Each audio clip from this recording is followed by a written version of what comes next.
est-ce que tu savais que le nom du Sili national de Guinée est un héritage direct du président Ahmed Sékou Touré?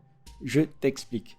Tout d'abord, il faut savoir que le mot Sili signifie éléphant en langue soussou. Et l'éléphant, c'était l'animal fétiche du président Sékou Touré, ainsi que le symbole de son parti politique, le PDG. Sili deviendra même l'un des surnoms de l'homme fort de la Guinée. Bref, Sékou Touré décide d'en faire un symbole qu'on retrouvait partout. Un peu comme on le voit aujourd'hui avec le masque Nimba, même si c'est une échelle différente. Par exemple, on connaît tous la Villa Sili de Bellevue où résidait Sékou Touré et sa famille. Mais des villas Sili, il y en avait un peu partout en Guinée. Dalaba, Kankan, Zérékoré, Djinguiraye, etc. Le second exemple de l'usage du symbole de l'éléphant, c'est le Siliphone. Créé en 1967, c'était le label d'État qui a notamment produit la plupart des ensembles instrumentaux et orchestres de la période post-indépendance. Que ce soit les disques du grand Sori Kandia Kouyaté, ceux du Bembeya Jazz National, de Bala et ses baladins, et j'en passe. Le dernier exemple de l'usage du nom Sili dans la mémoire collective survient en 1971, quand la Guinée décide de changer de monnaie et qu'elle adopte le nom Sili à la place de franc guinéen. On aura l'occasion d'en reparler, mais cette monnaie sera utilisée dans le pays jusqu'à la mort de Sékou Touré en 1984. Bon,